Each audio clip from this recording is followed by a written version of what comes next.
इस वीडियो में हम लोग क्लास 10th का मैथ्स पढ़ने वाले हैं, जिसमें कि एक्सरसाइज 5.1 में जितने सारे क्वेश्चन गिवन है सभी को हम आपके सामने एक्सप्लेन करेंगे।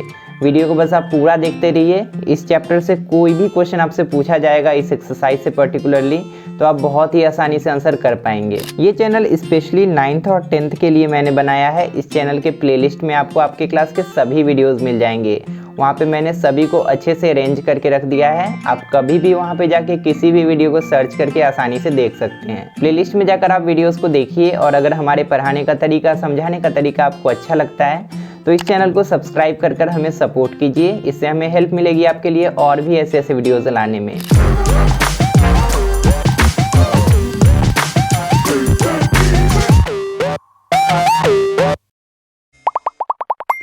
इस वाले एक्सरसाइज में जितना सारा क्वेश्चन गिवन है उसको सॉल्व करने के लिए जितना भी थ्योरी, जितना भी फॉर्मूला लगेगा, सभी को एक्सप्लेन करते हुए हम एक अलग से वीडियो बना चुके हैं। अगर आप उसको पहले देख लेते हैं तो जो कुछ भी हम लोग यहाँ पे यूज़ करेंगे, जो भी फॉर्मूला, जो भी टर्म हम लोग यहाँ पे यूज़ करेंगे, उसको समझने में आपको आसानी होगा। तो अगर आपका बेसिक्स में कोई दिक्कत है या कहीं पे प्रॉब्लम है तो आप पहले उस वीडियो को देख लीजिए, उसके बाद आप एक्सरसाइज का वीडियो को देखना शुरू कीजिए। सब कुछ आपका क्लियर होते जाएगा। एक चीज़ और हम क्लियर कर देना चाहते हैं कि आपका कोई भी बोर्ड हो, चाहे आप CBSE से हैं या कोई भी स्टेट बोर्ड से हैं, जैसे कि बिहार बोर्ड से हैं, तो यहाँ पे आपको कोई दिक्कत नहीं होगा। क्वेश्चन बस इंग्लिश में लिखा हुआ है, लेकिन इसको एक्सप्लेन हम हिंदी में करेंगे। आपके पास हिंदी वाला बुक तो होगा ही।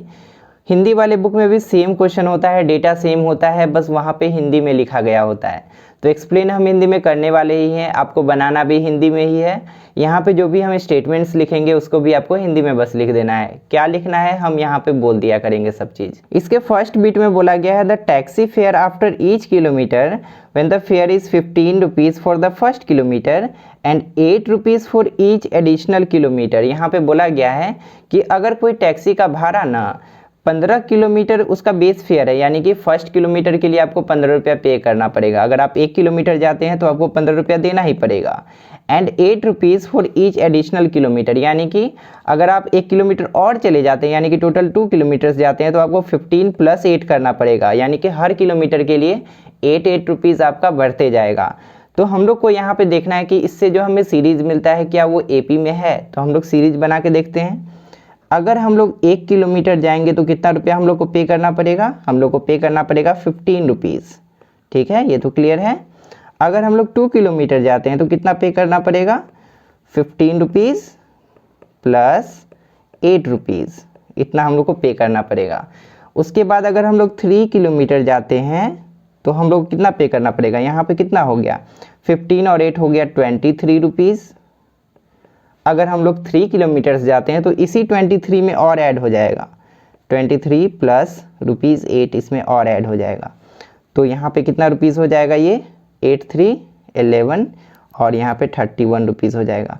अब हम लोग यहाँ पे देख सकते हैं कि एक सीरीज़ हम लोग को मिल रहा है। पहले 15 रुपया, उसके बाद 1 किलोमीटर और गए तो 23 रुपया हो गया, 1 किलोमीटर और गए तो 31 रुपया हो गया। तो हम लोग इसको सीरीज़ के तरह लिख सकते हैं 15, 23, 31, ये एक सीरीज़ बन जाएगा। और जैसे जैसे हम लोग आगे बढ़ेंगे वैसे वैसे 8 रुपया बढ़ते जाएगा।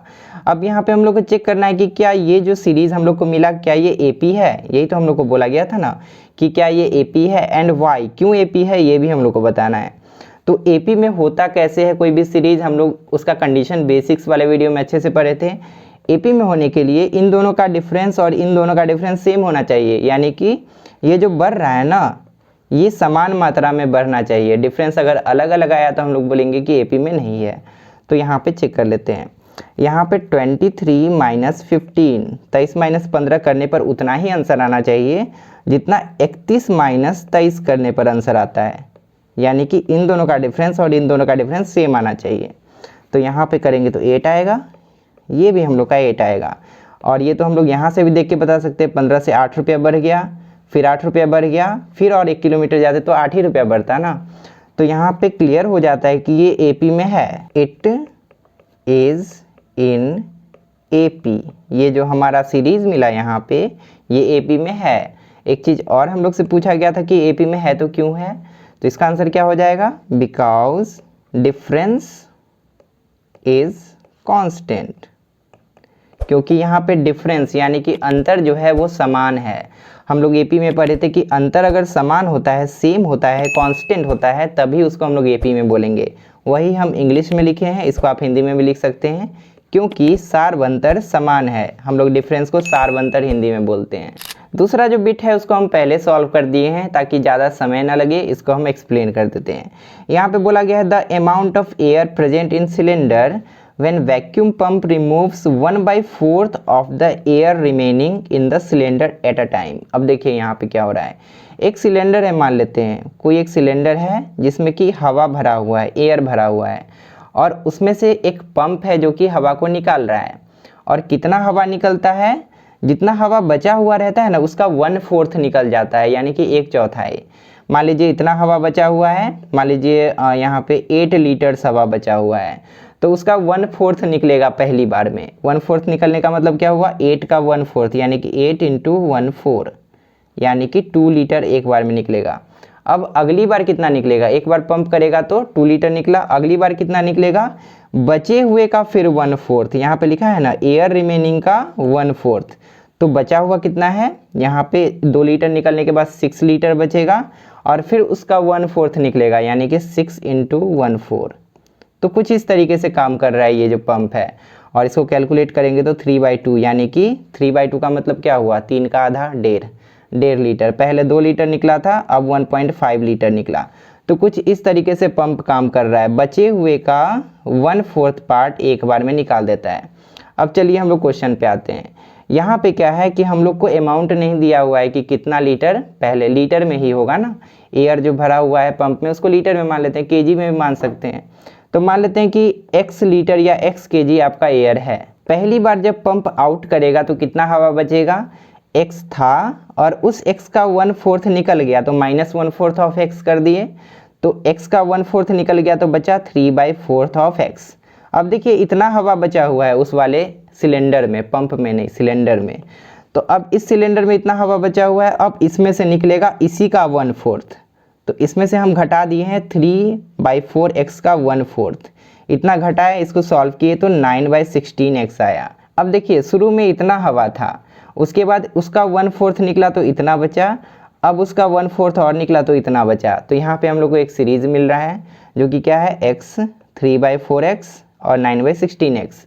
अब हम लोग को चेक करना है कि क्या ये AP में है, तो AP में होने के लिए क्या होना चाहिए, इन दोनों का डिफरेंस और इन दोनों का डिफरेंस सेम होना चाहिए। सेम होगा तो बोलेंगे AP में है, नहीं होगा तो बोलेंगे AP में नहीं है। तो यहाँ पे जब हम लोग इसमें से इसको सब्ट्रैक्ट करेंगे और इसमें से इसको सब्ट्रैक्ट करेंगे तो देखेंगे दोनों तरफ अलग अलग आंसर आ जा रहा है, मतलब डिफरेंस यहाँ पे कॉमन नहीं है, यहाँ पे सारवंतर जो है वो सेम नहीं है, इसीलिए हम लोग बोलेंगे it is not in AP, ये जो है AP में नहीं है। अब देखिए तीसरा जो बिट है बहुत इजी है, अगर हम नहीं भी बताएंगे तो भी आप बना लेंगे इसको। यहाँ पे बोला गया the cost of digging a well after every metre of digging when it cost 150 rupees for the first metre and rises by 50 rupees for each subsequent metre. अब देखिए क्या बोला गया, हिंदी वाले में आप पढ़ लीजिएगा। यहाँ पे बोला ये जा रहा है कि अगर आप 1 मीटर गहरा कुआं खुदवाते हैं ना तो आपको 150 रुपया देना पड़ेगा, लेकिन अगर आप 1-1 मीटर और बढ़ाते जाएंगे ना तो आपका 50-50 रुपया और बढ़ते जाएगा। अगर आप 2 मीटर करते हैं तो आपको फिर से 150 और नहीं देना पड़ेगा, उसी 150 में 50 और ऐड हो जाएगा, इतना देना पड़ेगा। तो हम यहाँ पे कैलकुलेशन किए हैं, 1 मीटर का 150 रुपया लगता है, 2 मीटर का लगेगा 150 + 50 यानी कि 200 रुपया, 3 मीटर का लगेगा 150 + 50 + 50, 2 बार 50 ऐड करेंगे ना, क्योंकि यहाँ पे 2 बार 1-1 मीटर एक्स्ट्रा हुआ है, तो यानी कि 250 रुपीज़ लगेगा। अब हम लोग को चेक करना है कि क्या ये जो सीरीज़ बन रहा है क्या ये AP में है। तो सीरीज़ हमारा मिल गया 150, 200, 250, और अगर इसका डिफरेंस और इसका डिफरेंस सेम हुआ तो हम लोग बोलेंगे AP में है, नहीं हुआ तो बोलेंगे AP में नहीं है। तो इसमें से इसको सब्ट्रैक्ट किए यहाँ पे और इसमें से इसको सब्ट्रैक्ट किए यहाँ पे, घटाने पर इधर भी 50 इधर भी 50, तो हम लोग बोल सकते हैं इट इज़ इन AP, ये जो है AP में है। और क्यों है AP में ये तो अब आप लिख ही सकते हैं, पहला क्वेश्चन में हम बताएं क्यों है AP में, क्योंकि इसका जो डिफरेंस है, सारवंतर जो है वो सेम है, सिमिलर है, हर जगह 50-50 ही बढ़ रहा है। पहले भी 50 बढ़ा, फिर उसके बाद भी 50 बढ़ा, और उसके बाद भी बढ़ाएंगे तो 50 रुपया ही बढ़ेगा। तो इसीलिए ये जो है AP में है। अब देखिए फोर्थ नंबर थोड़ा सा कॉम्प्लिकेटेड लग सकता है, लेकिन आपके लिए इसको बहुत ईजी हम बना देंगे। इसको बस ध्यान से समझिए। यहाँ पे बोला गया the amount of money in the account every year when 10,000 rupees is deposited at compound interest at 8% per annum. यहाँ पे क्या किया गया है, सिंपल भाषा में समझिए कि 10,000 रुपया को बैंक में जमा किया गया है और बैंक कौन से टाइप का इंटरेस्ट दे रही है, कंपाउंड इंटरेस्ट दे रही है। आप लोग जूनियर क्लासेस में पढ़े होंगे कि इंटरेस्ट दो टाइप का होता है। एक होता है सिंपल इंटरेस्ट, जिसमें कि आप जितना पैसा जमा करेंगे उस पे ही आपको इंटरेस्ट मिलेगा, उसका ही एक सर्टेन % हर साल आपका बढ़ेगा। लेकिन एक होता है कंपाउंड इंटरेस्ट। इसका मतलब क्या हुआ, आपका जो पैसा शुरू में आपने जितना जमा किया था ना, वो पैसा 1 साल बाद बढ़कर जितना होगा ना, फिर उस पर भी आपको इंटरेस्ट मिलेगा और पैसा उस पर भी बढ़ेगा उसके अकॉर्डिंग। तो आपका कंपाउंड इंटरेस्ट में ना पैसा बहुत तेज़ी से बढ़ता है, लेकिन सिंपल इंटरेस्ट में पैसा स्लोली बढ़ता है और एक रफ्तार से बढ़ता है। तो अगर यहाँ पे सिंपल इंटरेस्ट दिया रहता ना, तो ये जो सीरीज हम लोग को मिलेगा ना यहाँ पे, वो AP में हो जाता। लेकिन यहाँ पे दिया है कंपाउंड इंटरेस्ट, तो AP में नहीं होगा। कैसे नहीं होगा, अभी हम प्रूफ करके बताते हैं। अब देखिए शुरू में इनिशियल मनी, यानी कि शुरुआत में पैसा कितना था, 10,000 रुपया बैंक में जमा किए, ठीक है। अब 1 साल बाद आफ्टर 1 ईयर क्या होगा, आपका जो पैसा है 8% बढ़ेगा। तो आपने जितना पैसा जमा किया था वो तो है ही, प्लस इसमें कितना हो जाएगा, plus 8% of that money you have deposited. मतलब आपने जितना पैसा जमा किया था उसी का 8% और ऐड हो जाएगा। तो वही तो किए हैं, सिंपल चीज़ है। आपको अगर कंपाउंड इंटरेस्ट का फॉर्मूला नहीं भी आता है तो कोई दिक्कत नहीं है, आप बस कॉमन सेंस लगाइए, आपसे आसानी से बनेगा। यहाँ पे 10,000 आपने जमा किया था और उसका 8% बढ़ा, तो आपका 10,000 पहले से आपने जमा किया था प्लस 800 हो गया, यानी कि 10,800 रुपया आपका बैंक में हो गया। अब देखिए अगले साल क्या होगा। अगले साल आपका 10,800 पहले से बैंक में है। अब जो इंटरेस्ट आपको मिलेगा ना, इस पर मिलेगा, इसी 10,800 पर ही मिलेगा। आपने शुरू में जितना जमा किया था उस पर इंटरेस्ट आपको नहीं मिलेगा, जैसा कि सिंपल इंटरेस्ट में होता है। तो इसका 8% फिर बढ़ जाएगा आपका, यानी कि 864 रुपया फिर बढ़ जाएगा।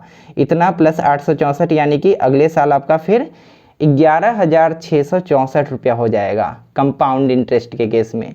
लेकिन अगर सिंपल इंटरेस्ट होता तो क्या होता, पहली बार 10,000 है, 800 बढ़ा है और दूसरे साल भी 800 ही बढ़ता, यानी कि यहाँ पे होता 11,600। यहाँ पे जो 64 रुपीज़ एक्स्ट्रा मिला ना, वो क्यों मिला, बिकॉज ऑफ कंपाउंड इंटरेस्ट। तो हम लोग यहाँ पे एक सीरीज बनते हुए देख सकते हैं। पहले था 10,000, उसके बाद आया 10,800 और उसके बाद आया 11,664। तो यहाँ पे अगर हम लोग इस सीरीज़ को देखें और पता लगाना चाहें कि क्या ये अर्थमेटिक प्रोग्रेशन में है, यानी कि क्या ये AP में है, तो कैसे चेक करेंगे, जैसे अभी तक हम लोग चेक करते आए हैं। हम लोग इसमें से इसको घटाएंगे तो हम लोग को डिफरेंस पता चलेगा कि कितना बढ़ा, और फिर इसमें से इसको घटाएंगे तो हम लोग को डिफरेंस पता चलेगा कि कितना बढ़ा। तो इन दोनों का डिफरेंस आ जाता है 800 रुपया और इन दोनों का फिर डिफरेंस आ जाता है 864 रुपया। तो यहाँ पे जो डिफरेंस आ रहा है सेम नहीं है, हमारा सारवंतर सेम नहीं है, इसीलिए हम लोग बोलेंगे, यहाँ पे लिख देंगे difference is not same so it is not an AP। यहाँ पे डिफरेंस यानी कि सारवंतर समान नहीं है, इसीलिए यह जो है AP में नहीं है, समांतर श्रेणी में नहीं है। अब चलिए क्वेश्चन नंबर 2 को सॉल्व कर लेते हैं। क्वेश्चन नंबर 2 बहुत इजी है, अगर आप बेसिक वाला वीडियो देखे हैं तो ये सब आपको पूछना नहीं पड़ेगा, बहुत आसानी से बन जाएगा। यहाँ पे बोला गया है right 4 terms of the AP। हमें पहला 4 टर्म AP का लिखना है, पहला 4 पद लिखना है। When the first term A and the common difference D। यहाँ पे हमें प्रथम पद, पहला पद दे दिया गया है, फर्स्ट टर्म दे दिया गया है और कॉमन डिफरेंस यानी कि सारवंतर दे दिया गया है। अब हम लोग को क्या निकालना है, पहला 4 टर्म निकाल के हम लोग को दिखाना है। तो यहाँ पे देखिए पहला टर्म A = 10 दिया है, यानी कि पहला पद जो होगा A1 जो होगा वो तो 10 ही हो जाएगा, इट इज़ इक्वल टू 10। लेकिन इसके बाद वाला पद क्या होगा, हम लोग उसमें डिफरेंस को ऐड करते जाएंगे, हम लोग फॉर्मूला में पढ़े थे बेसिक वाले वीडियो में। तो इसके बाद वाला टर्म क्या हो जाएगा, यानी कि A2, दूसरा पद क्या हो जाएगा, A2 will be equal to A1 यानी कि पहला पद प्लस सारवंतर यानी कि डिफरेंस D। तो यही तो फॉर्मूला होता है, तो हम लोग इसमें D को ऐड कर देंगे। A1 हम लोग का 10 पता है, प्लस D करेंगे तो हम लोग को दूसरा पद मिल जाएगा, डेट इज़ 20। अब हम लोग A3 भी फाइंड कर सकते हैं। तीसरा पद क्या होगा, A1 प्लस A1 है ये, plus 2D। A1 plus 2D करेंगे तो हम लोग को तीसरा टर्म मिलेगा। और अगर आपको ये फार्मूला नहीं याद होता है तो कोई दिक्कत नहीं है। 10 था, डिफरेंस यहाँ पे +10 दिया है, मतलब 10 10 बढ़ेगा, 10 से 20 गया, यहाँ पे 20 आया, उसके बाद 20 से 30 ना आएगा, एकदम सिंपल है। तो यहाँ पे A1 + 2D करेंगे तो वही देखिए 30 से आएगा, 10 + 2 × 10 यानी कि 10 + 20 यानी कि 30 आया। अब A4 क्या आएगा, आप आसानी से बोल सकते हैं 40 आएगा, 10 10 बढ़ रहा है तो 40 ही ना आएगा। तो A1 + 3D = 10 + 3 × 10 यानी कि 40। तो हम लोग का सीरीज़ क्या मिल गया, यहाँ पे हम लोग को सीरीज पूछा गया था ना, तो यहाँ पे सीरीज जो है क्या मिल गया हम लोग को, 10 20 30 40। सीरीज़ के जगह हम लोग AP भी लिख सकते हैं, यहाँ पे हम लोग AP सीरीज़ भी लिख सकते हैं, अर्थमेटिक प्रोग्रेशन वाला सीरीज़। तो ये हमारा फाइनल आंसर हो गया। अब उसी तरीके से हम लोग सेकेंड बिट को भी सॉल्व कर सकते हैं। यहाँ पे प्रथम पद हम लोग को दिया है, फर्स्ट टर्म दिया है और D भी हम लोग को दिया है, डेट इज़ 0। तो यहाँ पे हम लोग AP आसानी से लिख सकते हैं। फर्स्ट टर्म यानी कि A1 = 2, ये तो गिवन ही है हम लोग को। A2 कितना हो जाएगा, A1 + D यानी कि 2 + 0, यहाँ तो D 0 ही है, यानी कि ना हम लोग को बढ़ना है ना हम लोग को घटना है, इसका डिफरेंस 0 है। तो यानी कि A2 भी हम लोग का 2 ही आ जाएगा। उसी तरीके से A3 भी हम लोग का 2 ही आ जाएगा, A4 भी हम लोग का 2 ही आ जाएगा, क्योंकि इसका D जो है ना वो 0 है इसीलिए। तो यहाँ पे हम लोग का सीरीज़ क्या हो जाएगा, सीरीज़ जो है हम लोग का AP सीरीज़ हम लोग लिख सकते हैं। AP सीरीज़ क्या हो जाएगा हम लोग का 2, 2, 2, 2, इस तरीके से इसका AP चलेगा।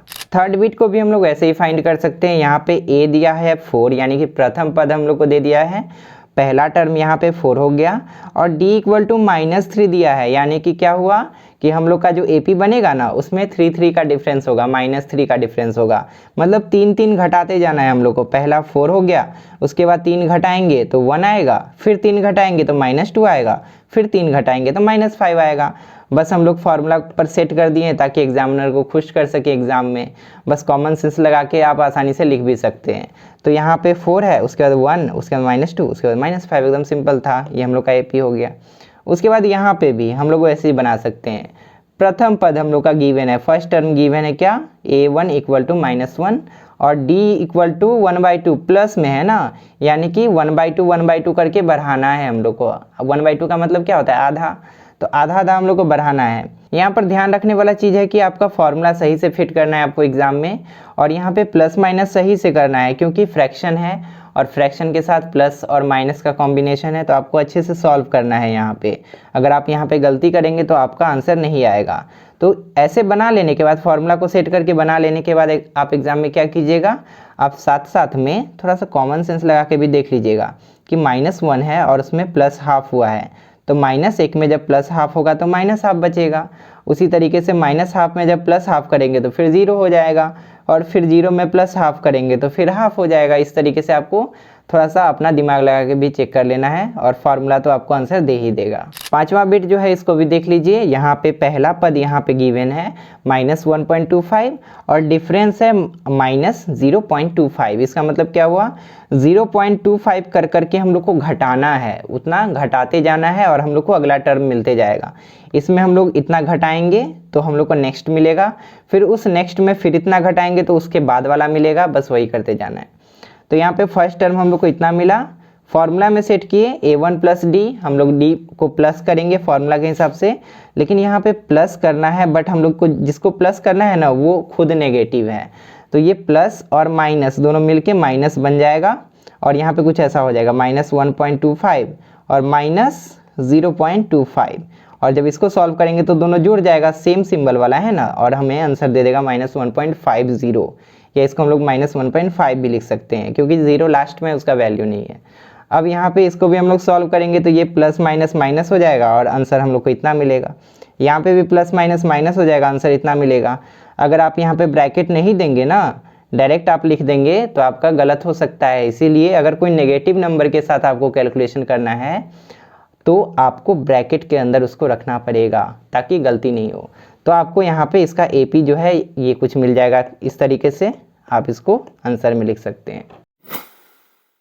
क्वेश्चन नंबर 3 जो है बहुत इजी है, एकदम बच्चा वाला क्वेश्चन है। इसमें बोला गया है फॉर द फॉलोइंग एपीज, यहाँ पे जो हम लोग को एपी दिया गया है, राइट द फर्स्ट टर्म, पहला पद जो होगा वो हम लोग को बताना है, एंड द कॉमन डिफरेंस, और सार्व अंतर क्या होगा वो हम लोग को बताना है। तो पहला पद यानी कि A1, या जिसको हम लोग सिंपली A भी लिख सकते हैं, आप A लिखिए या A1 लिखिए, कोई दिक्कत नहीं है, आप कंफ्यूज मत कीजिएगा। तो A1 यहाँ पे क्या हो जाएगा, पहला पद कौन है, सबसे पहले तो 3 है, तो हम लोग यहाँ पे सिंपली लिख देंगे A1 इक्वल टू 3, खत्म। अब यहाँ पे क्या हम लोग को पता करना है, कॉमन डिफरेंस पता करना है। तो कॉमन डिफरेंस हम लोग कैसे भी पता कर सकते हैं, हम लोग इसमें से इसको घटा सकते हैं, या इसमें से इसको घटा सकते हैं, इसमें से इसको घटा सकते हैं, हम लोग कैसे भी पता कर सकते हैं। किसी भी टर्म में से उसके जस्ट पहले वाले को हम लोग घटा देंगे तो कॉमन डिफरेंस मिल जाएगा हम लोग को। तो यहाँ पे हम लोग ऐसे ही कर सकते हैं, D इज इक्वल टू 1 में से घटा लेते हैं 3 को, तो यहाँ पे हमारा आंसर आ जाएगा -2। आप अगर किसी और को भी घटा के देख लीजिए, अगर आप इसमें से इसको घटा के देख लीजिए, -2 ही आएगा।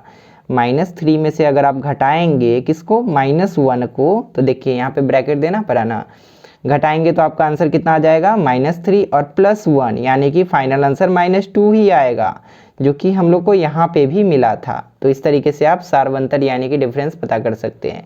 तो ये हो गया हमारा फाइनल आंसर।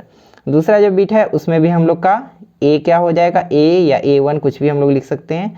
A1 हो जाएगा -5, और D यानी कि सार्वंतर क्या हो जाएगा, -1, और फिर इसमें से माइनस करना पड़ेगा उसके जस्ट पहले वाले टर्म को। -1 के जस्ट पहले क्या है, -5 है, तो उसी को माइनस करेंगे -5 को, तो यहाँ पे हो जाएगा -1 + 5, यानी कि 4 हम लोग का आंसर आएगा।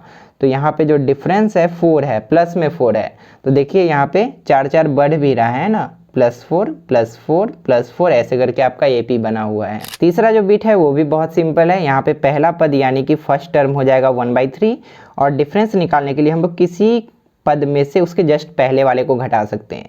तो हम ये किए हैं, 5/3 में से 1/3 घटाएं, 4/3 हम लोग का डिफरेंस हो गया।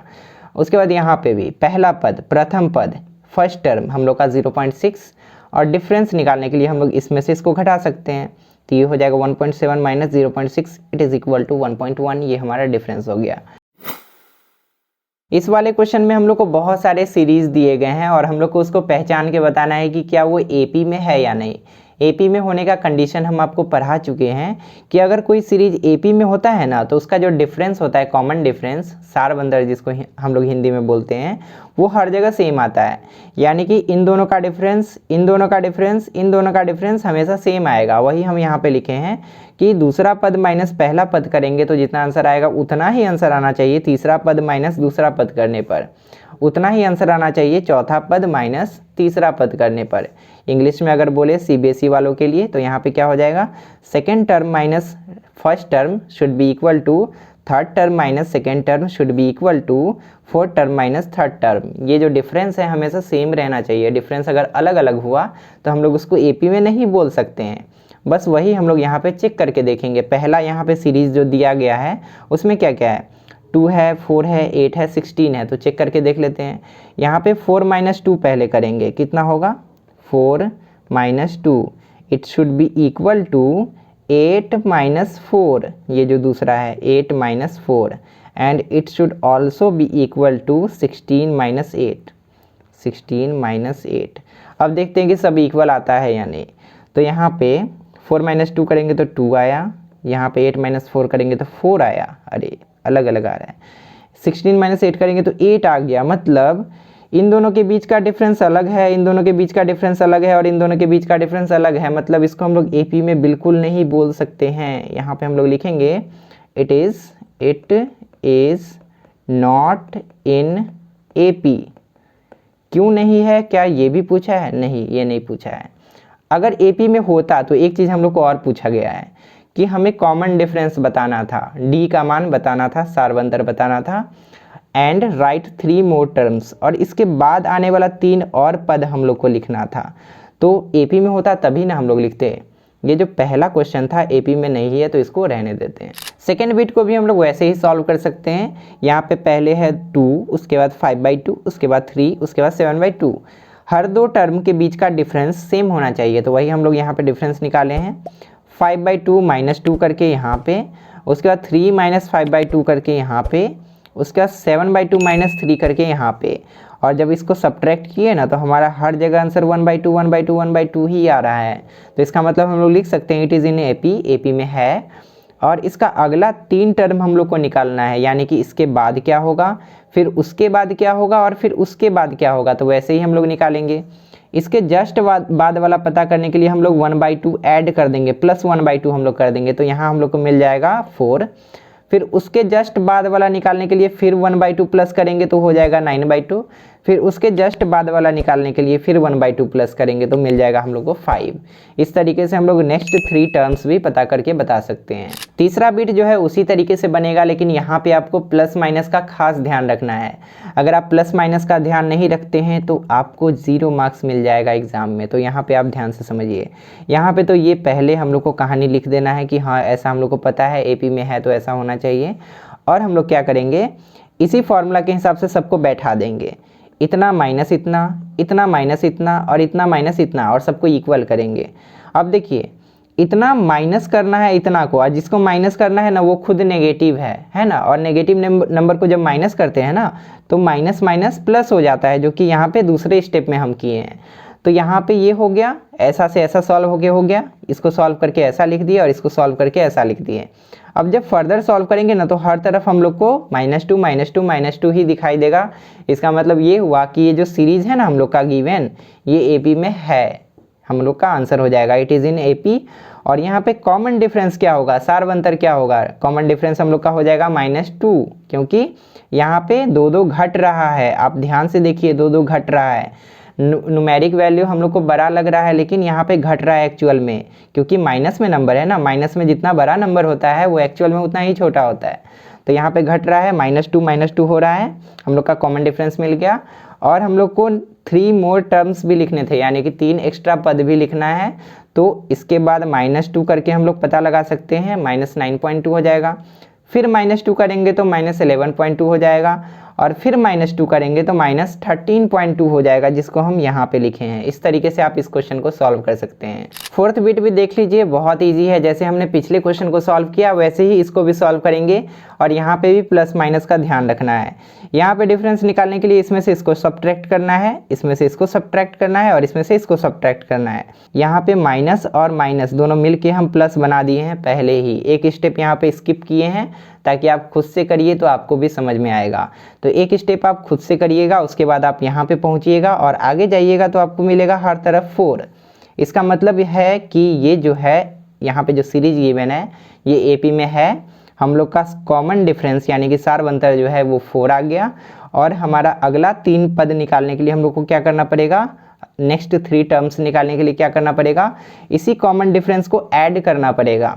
2 + 4 करेंगे तो 6, 6 + 4 करेंगे तो 10, और 10 + 4 करेंगे तो 14। वही यहाँ पे लिख दिए 6 10 4 14। अब देखिए पांचवा बिट जो है थोड़ा सा कंफ्यूजिंग लग सकता है आपको, इसीलिए हम इसको पहले से नहीं बनाए हैं, आपके सामने ही हम बनाते हैं। आप इसको ध्यान से समझिएगा। इस क्वेश्चन में ब्रैकेट देना कंपलसरी है। अगर आप बिना ब्रैकेट के बनाते हैं तो आपका आंसर गलत हो सकता है, इसीलिए आप ध्यान दीजिएगा यहाँ पे हम कैसे कैसे ब्रैकेट दे रहे हैं। हम लोग को प्रूव करना है, चेक करना है, प्रूव नहीं करना है, चेक करना है कि ये जो सीरीज है ना हम लोग का एपी में है। तो हम लोग क्या करेंगे, इस टर्म में से ये जो है पूरा एक साथ है, इसमें से इसको घटाएंगे। उसके बाद इस टर्म में से ये दोनों एक साथ है, इसमें से इसको घटाएंगे, कॉमा से यहाँ पे सेपरेटेड है, ध्यान दीजिएगा। और फिर इसमें से इसको घटाएंगे इस पूरे को, और देखेंगे कि हर जगह सेम आंसर आ रहा है या नहीं। अगर आएगा तो बोलेंगे एपी में है, नहीं आया तो बोलेंगे एपी में नहीं है। तो हम लोग यहाँ पे सबसे पहले तो ये स्टेटमेंट लिखेंगे ऊपर में, उसके बाद लिखेंगे सो, इसीलिए हिंदी में आप इसीलिए भी लिख सकते हैं, सो 3 + √2 - 3, यानी कि हम लोग इसमें से इसको घटाएं। It should be equal to 3 + 2√2 minus, अब देखिए यहाँ पे खेल, अगर आप यहाँ पे ब्रैकेट नहीं देते हैं तो ये जो माइनस है ना सिर्फ इसके पास रहेगा, 3 के पास रहेगा। हम लिख के दिखाते हैं बिना ब्रैकेट के, यहाँ पे होगा 3 + √2। यहाँ पे अगर आप ब्रैकेट नहीं देंगे ना तो ये माइनस सिर्फ आप 3 को देंगे, ऑब्वियस सी बात है। और ये जो √2 है ना उसको आप प्लस ही मान लेंगे तो आपका गलत हो जाएगा, इसीलिए यहाँ पे ब्रैकेट देना बहुत ज़रूरी है। यहाँ पे ब्रैकेट देंगे। उसके बाद it should also be equal to 3 + 3 + 3√2 - 3 + 2√2। इसको थोड़ा सा हम लोग इधर कर लेते हैं, उधर जगह कम है।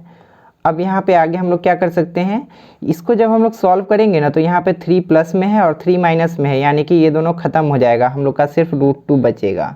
अब देखिए आगे क्या होता है, यहाँ पे ध्यान से देखिए, ये 3 प्लस में है, ये अंदर जाएगा -3 हो जाएगा और ये अंदर जाके -√2 हो जाएगा।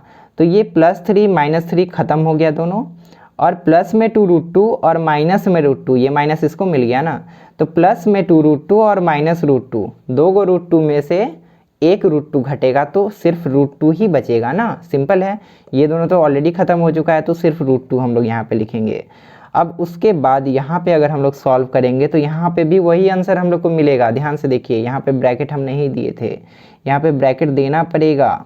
अब देखिए यहाँ पे क्या होगा, इट इज़ इक्वल टू, यहाँ पे भी वैसे कैलकुलेशन होगा, ये जो 3 है और ये जो -3 है ये तो पहले ख़त्म हो गया, और ये जो 3√2 यानी कि 3 गो √2 है और माइनस हो जाएगा उसमें से 2 गो √2, तो बचेगा क्या, 1 गो √2 बचेगा, 1 √2 बचेगा, तो हम लोग √2 सिर्फ लिखेंगे। तो आप देख सकते हैं कि यहाँ पे कॉमन डिफरेंस हम लोग का सेम आया, डी का वैल्यू कांस्टेंट है, इसीलिए हम लोग लिख सकते हैं इट इज़ इन AP, ये जो है AP में है। अब यहाँ पे एक चीज़ हम लोग को और करना था, क्या करना था, हम लोग को पता लगाना था यहाँ पे अगला 3 टर्म और, यानी कि इसके बाद क्या क्या होगा, इसके जस्ट बाद क्या होगा, इसके जस्ट बाद क्या होगा और इसके जस्ट बाद क्या होगा। तो हम लोग यहाँ पे लिख सकते हैं नेक्स्ट 3 टर्म्स।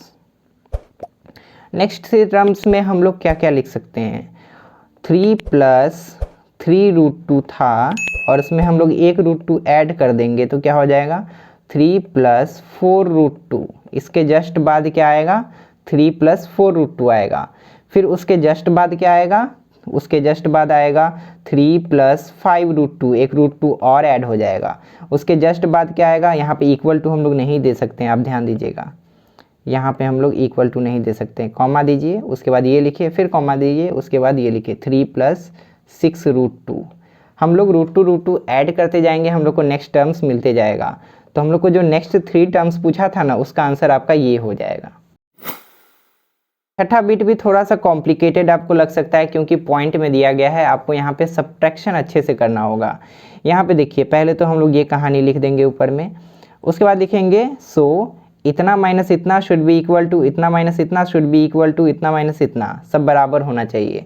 तो यहाँ पे हम लोग देख पा रहे हैं कि इसको जब सब्ट्रैक्ट किए तो यहाँ पे आया 0.02, इसको सब्ट्रैक्ट किए तो आया 0.002 और इसको सब्ट्रैक्ट किए तो यहाँ पे आया 0.0002, यानी कि हमारा से जो कॉमन डिफरेंस है सेम नहीं है। तो यहाँ पे हम लोग बोलेंगे it is not in AP, और यहाँ पे हम लोग इक्वल टू नहीं लिखेंगे, यहाँ पे लिखेंगे it is not equal to. पिछला जितना सारा क्वेश्चन था वहाँ पे भी आप ध्यान दीजिएगा कि जहाँ पे इक्वल नहीं आया है ना, वहाँ पे नॉट इक्वल टू का सिंबल दीजिएगा, ऐसे होता है नॉट इक्वल टू का सिंबल, शायद अगर किसी में मिस कर गए होंगे तो आप ध्यान दीजिएगा। तो यहाँ पे इसी तरीके का सिंबल होगा, it is not equal to इतना, it is not equal to इतना, और लास्ट में हम लोग लिखेंगे value of D is different, मतलब सार अंतर जो है असमान है, समान नहीं है, इसीलिए यह AP नहीं है, इट इज़ नॉट AP, ऐसे आप स्टेटमेंट अंतिम में लिख दीजिएगा। इस क्वेश्चन में भी हम लोग को पता लगाना है कि ये AP में है या नहीं, और यहाँ पे भी प्लस माइनस का खास ध्यान रखना पड़ेगा आपको, क्योंकि यहाँ पे जितने सारे टर्म्स है उसमें मैक्सिमम टर्म्स जो है नेगेटिव हैं। तो यहाँ पे इतना माइनस इतना करेंगे तो हम लोग का आंसर आएगा -4, फिर इतना माइनस इतना करेंगे तो आंसर आएगा -4, देखिए यहाँ पे माइनस माइनस प्लस हो चुका है, और फिर इतना माइनस इतना करेंगे तो फिर आंसर आएगा -4। इसका मतलब ये हुआ कि ये जो सीरीज है ना हमारा AP में है, हम लोग लिख देंगे इट इज़ इन AP, और यहाँ पे डिफरेंस जो है, कॉमन डिफरेंस जो है हम लोग का -4 है। इसका मतलब ये हुआ कि -4 हो रहा है, 4 घट रहा है, 4 समान मात्रा में घट रहा है, और AP का हम लोग को नेक्स्ट 3 पद भी निकाल के बताना था, तो वो हम लोग क्या कर सकते हैं, 4 और घटा के कर सकते हैं। -12 में -4 करेंगे तो -16 होगा, फिर इसमें -4 करेंगे तो -20, फिर -4 करेंगे तो -24, इस तरीके से अगला 3 पद, अगला जो नेक्स्ट 3 टर्म्स जो होगा वो हम लोग को मिल जाएगा। ये जो क्वेश्चन है इसको ध्यान से देखिएगा, यहाँ पे क्या हो रहा है कि जितने सारे टर्म्स हैं ना सभी सेम है, एक ही टर्म बार बार रिपीट हो रहा है। इसका मतलब क्या हुआ कि ये तो AP में होगा ही, अगर एक ही टर्म बार बार आए ना तो उसको हम लोग AP में बोलेंगे, वो AP में है।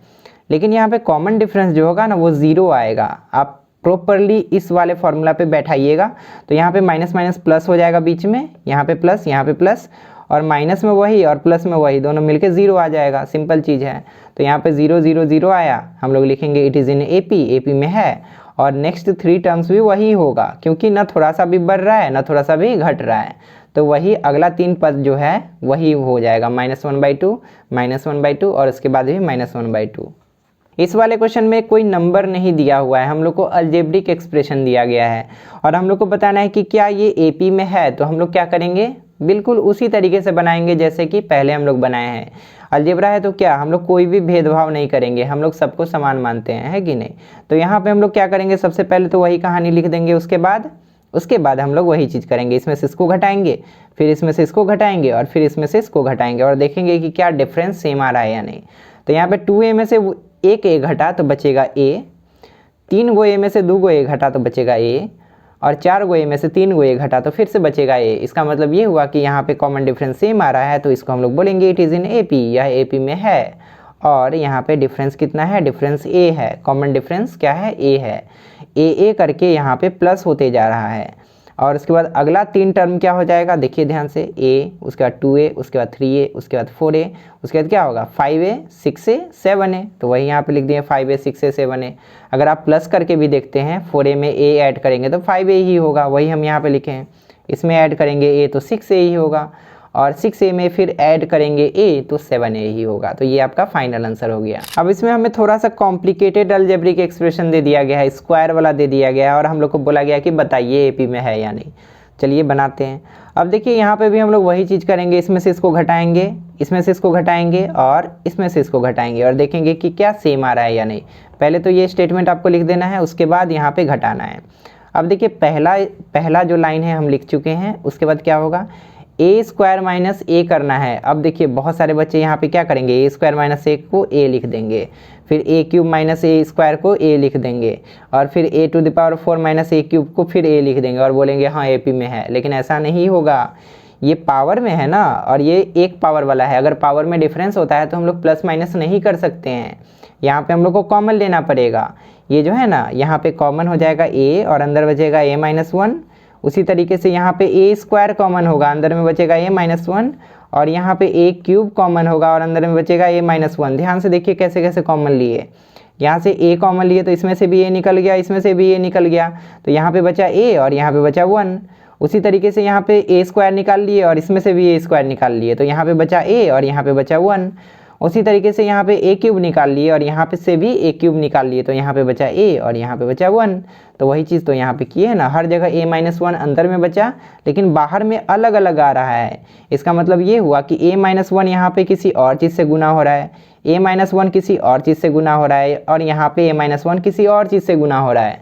मतलब ये तीनों इक्वल नहीं है, दे आर नॉट इक्वल। तो हम लोग यहाँ पे लिखेंगे it is not equal to, it is not equal to, it is not equal to, it is not equal to. और हम लोग फाइनल स्टेटमेंट लिखेंगे it is not in AP। ये हमारा फाइनल आंसर हो जाएगा। अब देखिए इस वाले क्वेश्चन में रूट में सब दिया गया है, थोड़ा सा कंफ्यूजिंग लग सकता है, लेकिन इसको ध्यान से समझिएगा, बहुत आसानी से सॉल्व होगा। सबसे पहले तो हम लोग ये वाला स्टेटमेंट ऊपर में लिख देंगे, उसके बाद हम लोग इसके अकॉर्डिंग सब कुछ करेंगे। इसमें से इसको घटाएंगे, इसमें से इसको घटाएंगे और इसमें से इसको घटाएंगे और देखेंगे कि सब जगह सेम आ रहा है या नहीं। तो यहाँ पे √8 - √2 होगा, फिर √18 - √8 होगा, और फिर √32 - √18 होगा। अब हम लोग इसको कैसे सॉल्व करेंगे, इसको सॉल्व करने के लिए थोड़ा सा आपको बेसिक में जाना होगा। यहाँ पे देखिए √8 को हम लोग लिख सकते हैं 2 × 2 × 2 अंदर में और उसके ऊपर रूट। और अब देखिए यहाँ पे ये दोनों का जोड़ा लग गया, रूट में हम लोग जोड़ा को बाहर निकाल सकते हैं, ये दोनों पेयर बन गया। दोनों पेयर में से बाहर निकलेगा तो एक ही बचेगा 2, और अंदर में √2 बचा हुआ है, यानी कि √8 को हम लोग 2√2 लिख सकते हैं। बचपन में आप पढ़े होंगे जूनियर क्लासेस में, बेसिक से समझाने का ज़रूरत नहीं है आई थिंक। अब आगे √18 को हम लोग लिख सकते हैं 3√2, बिल्कुल इसी तरीके से। यहाँ पे 3 का पेयर बन रहा है तो 3 बाहर हो जाएगा, और यहाँ पे 2 का पेयर और 2 का पेयर, यानी कि एक 2 बाहर निकलेगा, यानी कि 4 बाहर हो जाएगा और एक 2 अंदर में बचेगा।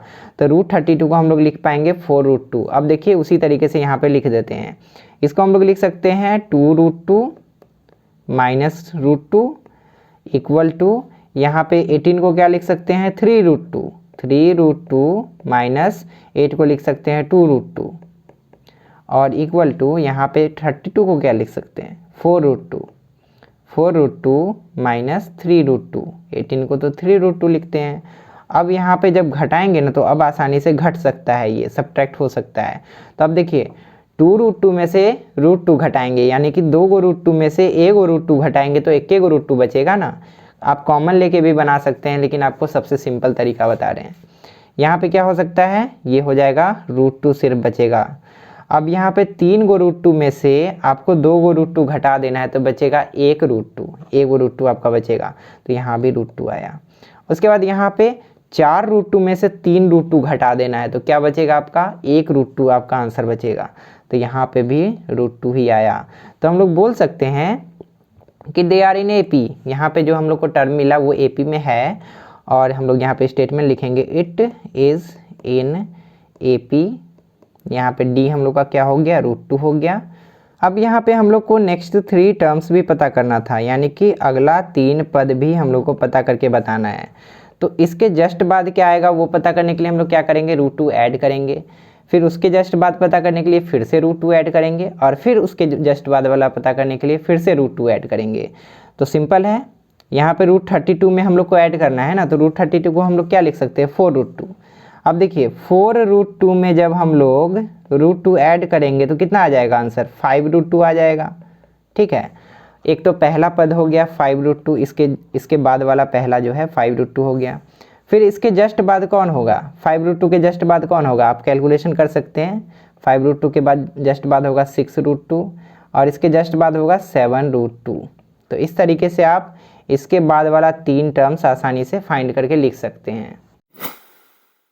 ये जो क्वेश्चन है इसमें भी सारा टर्म जो है रूट में ही है, तो इसको भी हम लोग को केयरफुली सॉल्व करना पड़ेगा। पहले हम लोग को घबराना नहीं है, हम लोग को अच्छे से सॉल्व करना है। फाइनल डिसीजन पर हम लोग को सबसे लास्ट में जाना है, जब हम लोग का सॉल्व होना बंद हो जाए तो। अब देखिए यहाँ पे क्या होगा, पहले तो हम लोग स्टेटमेंट लिखेंगे, उसके बाद घटाएंगे इसमें से इसको, फिर इसमें से इसको, फिर इसमें से इसको। यहाँ पे √6 में से √3 घटाएंगे तो कैसे घटाएंगे, यहाँ पे तो घटाने में दिक्कत होगा, आगे देखेंगे कैसे। फिर ये घटाएंगे और फिर ये घटाएंगे। अब देखिए यहाँ पे √6 से तो कुछ बाहर हम लोग निकाल नहीं सकते हैं, जैसे कि पिछले क्वेश्चन में हम लोग निकाले थे। तो हम लोग क्या करेंगे √6 को 2 पार्ट में बांट देंगे, √3 इंटू √2। उसी तरीके से √3 तो यहाँ पे √3 ही रहेगा। अब √9 जो है वो 2 पार्ट में बढ़ जाएगा, √3 इंटू √3। ये सब बेसिक है, आप लोग पढ़े होंगे, क्लास 6-7 में ये सब पढ़ाया जाता है। और √6 को हम लोग लिख सकते हैं √3 इंटू √2। अब यहाँ पे देखिए उसी तरीके से इसको भी ब्रेक करेंगे, √12 को 2√3 लिख सकते हैं, और √9 को √3 इंटू √3 लिख सकते हैं। अब ज़्यादातर टर्म √3 के रूप में आ गया तो हम लोग आसानी से यहाँ पे कॉमन ले सकते हैं। यहाँ पे इसमें और इसमें से √3 कॉमन लेंगे तो अंदर बचेगा √2 - 1। यहाँ पे कॉमन लेंगे तो अंदर बचेगा √3 - √2। यहाँ पे कॉमन लेंगे √3 तो अंदर बचेगा 2 - √3। तो इसका मतलब क्या हुआ, ध्यान से देखिए, यहाँ पे √3 किसी और चीज़ से गुना है, यहाँ पे √3 किसी और चीज़ से गुना है, और यहाँ पे √3 किसी और चीज़ से गुना है। इसका मतलब क्या हुआ कि ये वैल्यू और ये वैल्यू अलग अलग है, सब इक्वल नहीं है। तो हम लोग यहाँ पे क्या लिखेंगे, they are not equal to each other. और हम लोग यहाँ पे फाइनल स्टेटमेंट क्या लिख देंगे, it is not in AP। अब आते हैं इस एक्सरसाइज के सबसे अंतिम क्वेश्चन पे। कॉम्प्लिकेटेड लग रहा है लेकिन कॉम्प्लिकेटेड बिल्कुल नहीं है, बहुत इजी तरीके से हम लोग बना सकते हैं। सबसे पहले तो ये स्टेटमेंट हम लोग लिखेंगे, उसके बाद इसी के अकॉर्डिंग हम लोग सबको बैठा देंगे, इतना माइनस इतना, फिर इतना माइनस इतना, और फिर इतना माइनस इतना। देखेंगे सब जगह सेम आया तो AP में है, नहीं आया तो नहीं है। यहाँ पे ऐसे हम लोग लिखेंगे, ऐसे लिखेंगे, ऐसे लिखेंगे। 5 स्क्वायर हो गया 25, 1 स्क्वायर हो गया 1, 25 - 1 हो गया 24, फिर 7 स्क्वायर 5 स्क्वायर 49, 25, और ये भी हो गया 24। 73 और 7 स्क्वायर, यहाँ पे 73 - 49, ये भी हो गया 24। मतलब ये जो है AP में है, इट इज़ इन AP। यहाँ पे कॉमन डिफरेंस हो गया 24, यानी कि 24 करके बढ़ रहा है। देखिए इन दोनों के बीच का डिफरेंस भी 24, यहाँ पे भी 24, यहाँ पे भी 24। तो इसके बाद क्या आएगा वो पता करने के लिए हम लोग 24 ऐड कर देंगे। 73 + 24 करेंगे 97 आएगा, तो 97 लिख दिए। फिर प्लस 24 करेंगे तो 121 आएगा, 121 लिख दिए। फिर प्लस 24 करेंगे तो क्या आएगा, 145 आएगा, तो 145 लिख दिए। तो ये हो गया आपका नेक्स्ट 3 टर्म्स, यानी कि अगला 3 पद। इस तरीके से आपका ये फाइनल आंसर हो गया। तो फाइनली यहाँ तक इस एक्सरसाइज के जितने सारे क्वेश्चन थे सभी को हमने सिंप्लीफाई कर लिया। और अगर आपको सिंप्लीफाइड पेपर ना अच्छा लगा तो इस चैनल को सब्सक्राइब करके आप हमें सपोर्ट कीजिए, ताकि हम आपके लिए ऐसे और भी वीडियोस ला सके। अगर आपको किसी भी पर्टिकुलर चैप्टर का वीडियो चाहिए तो आप मुझे कमेंट सेक्शन में लिखकर ज़रूर बताइएगा। और इसके अलावा अगर आपका कोई भी डाउट रह गया इस क्लास में तो उसके लिए आप किसी भी स्टूडेंट ग्रुप में ज्वाइन होकर मुझसे कभी भी पूछ सकते हैं। जितने भी स्टूडेंट ग्रुप्स हैं सभी का लिंक आपको इस वीडियो के डिस्क्रिप्शन में मिल जाएगा। अगर आपको मैथ्स के किसी और चैप्टर को भी पढ़ना है तो प्लेलिस्ट को ओपन करने के लिए लेफ्ट साइड में क्लिक कीजिए और इसके बाद वाले एक्सरसाइज को सिंप्लीफाई करने के लिए राइट साइड में क्लिक कीजिए।